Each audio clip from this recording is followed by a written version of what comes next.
Why strength training is important for football players and soccer players across the world. This video, I'm going through an article someone sent me about strength training for soccer players. Let's get into it. So at Total Soccer, they believe that soccer players are some of the best athletes in the world. They teach and develop the intricate skills. So some people might look at soccer as a running sport in which endurance training is of utmost importance. The idea of strength training or working out with weights conjures up images of bulky muscles that would slow a player down. No, more or less true. Not so. Soccer is a very physical sport in which a player's success, winning tackles, beating defenders one-on-one, and positioning yourself to control a ball in the air depends on strength. Now, we'll talk about what strength really means, but let's keep going with the article. Being stronger than your opponent is a great advantage. You want strong legs, of course, but also a strong core and upper body. So, very funny, they've already implanted the idea in your head that strength is separate in the legs, in the core, and in the upper body, as if the body is not one system. Keep going. Other benefits of strength training for soccer players include decreased risk of injury. Functional movements such as squatting, deadlifting, strengthen the muscles that stabilize joints such as hips and knees.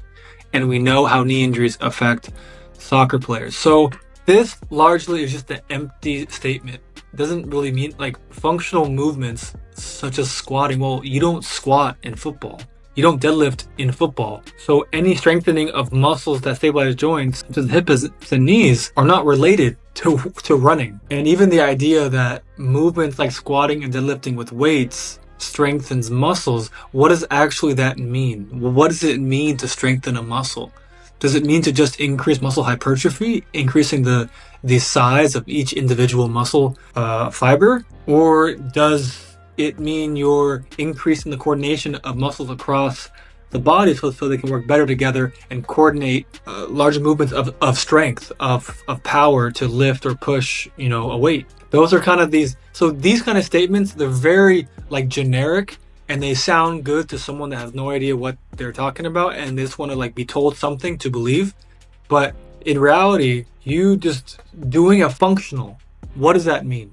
Because squatting is not functional for football. When you run and you pass and you dribble and you shoot, that is a unilateral movement. It is a rotational movement. But yet in squatting and deadlifting, it's the opposite movement. It's a core bracing. It's a stiffening. It is a bilateral up and down movement. It's not unilateral. It's not one leg going back and forth. It's not the spine and the torso twisting and rotating as you move in time and space. Number 2, better balance. So they're saying that strength training increases balance. Don't know how that works.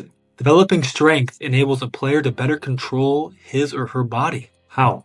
Why? No one's ever been able to prove that. It's just like this kind of thinking is just so generic and it's so mindless. Because you're saying, oh, because I'm lifting weight, it makes my balance increase. Well, you know that balance is about being on one foot and not falling over.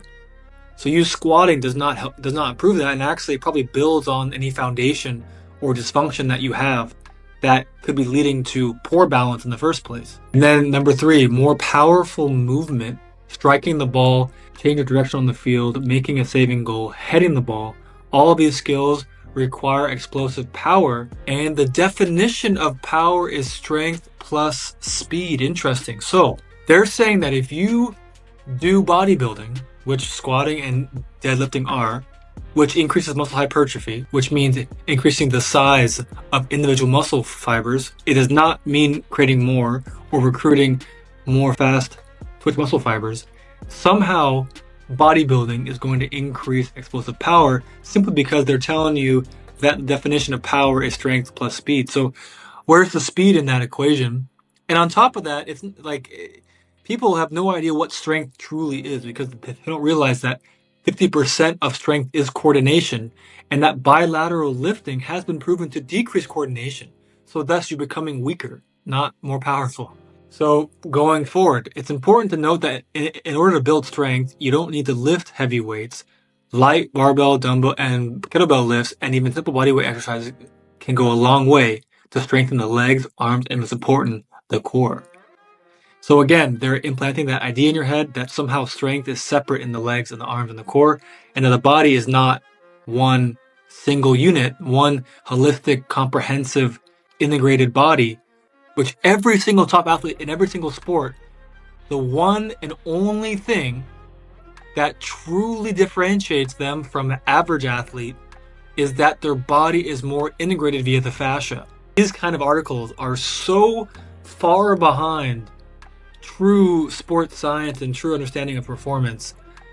And one of the examples here is they're already forcing this idea down your throat that the body is separate. You must strengthen the legs and the arms and then the core as if they're separate. They're not separate. They're integrated. Focusing on proper form and continuing to stretch before and after workout will ensure that flexibility is not lost in an effort to build strength. So again, this is like another one of these, like, frankly, such a low intelligence mindset that you need to stretch before and after a workout to ensure that that flexibility is not lost. Well, if the workout you're doing is decreasing your flexibility, what are you doing? Why are you doing a workout that is decreasing your flexibility?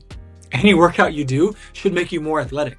And more athletic is just one umbrella term that incorporates everything. Flexibility, strength, power, speed, coordination, skill, literally everything. Just become more athletic and you'll get more flexible, get more mobile, get stronger, get faster, all that stuff that you want. You're lost in the forest trying to chase down, oh, can I squat more? When squatting literally makes you run worse and slower because you don't know how to move fast anymore because your body is prioritizing lifting heavy weights. And sure, they're saying that, oh, you can just lift lighter weights. Well, why not just drop it and do something that actually makes you more athletic? Why do less of a bad thing as opposed to more? Just stop doing it at all. So here we go. We got 5 strength building exercises to help elevate your game. Interesting. I really wonder, because it's like, how do you define elevating your game? Because every single top footballer in the world is fascial driven. And there's nothing in this article about fascia. And on top of that, there's nothing about integrating your body, making your whole body work together in a better manner. Try building these movements into your workout. The number of sets and reps can vary depending on your fitness. So goblet squat, again, bilateral lift. Weighted step ups, not terrible, but really, again, is not going to alter your athleticism. You're not doing anything. You're just stepping up a bench with a weight. So you're doing a normal movement, but slower. Medicine ball slams. Now, these are okay.